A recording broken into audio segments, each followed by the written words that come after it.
Eccoci sul tatami con il maestro Jack del Karate Kyu di Vittorio Veneto, una disciplina che io particolarmente apprezzo. Io amo tutti gli sport da tatami, ma maestro, spiegaci tu esattamente di cosa parliamo quando parliamo di karate, che ricordiamo è uno degli sport olimpici per tradizione.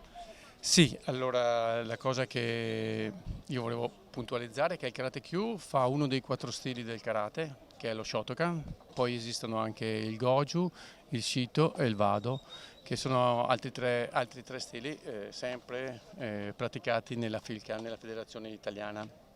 E una cosa è che il karate da decine d'anni ha cominciato a portare progetti che garantiscono e provano l'efficacia degli esercizi che facciamo sulla materia segna come aiuto per lo sviluppo, soprattutto per i bambini della primaria.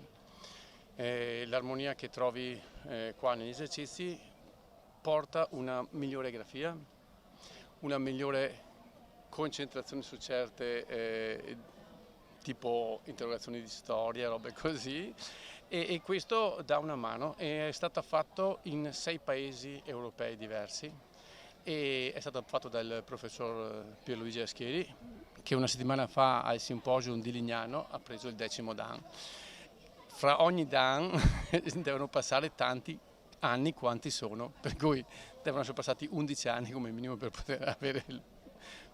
Una lunga tradizione, come lunga è la tradizione del karate, che appunto ricordiamo è un'arte marziale che ci insegna prima di tutto la disciplina, quindi ci dicevi la disciplina sul tatami. Noi usiamo sempre iniziare e finire le lezioni con il saluto, è una cosa che sono molto, diciamo, rigido da quel punto di vista, ma però è una cosa che ho visto che ai bambini serve, perché ho riscontrato nella mia piccola esperienza che tutti i bambini che si comportavano bene e riuscivano bene in scuola, poi a scuola erano bravi.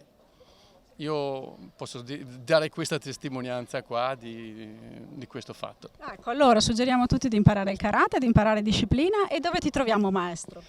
Noi siamo nella ex palestra Pontavai, che adesso si chiama Bortoluzzi, è a costa di Vittorio Veneto, e siamo là con 3 corsi, il primo corso dalle 5 alle 6 per i bambini, poi un corso per le donne con ginnastica dolce e un po' di autodifesa dalle 6:30 alle 7:30, e dalle 8 alle 9 più o meno abbiamo il corso adulti, quello non agonisti e agonisti tutti assieme. E allora verremo senz'altro a provare. Allora io ti saluto come si deve, maestro Oss. Grazie mille e buono sport!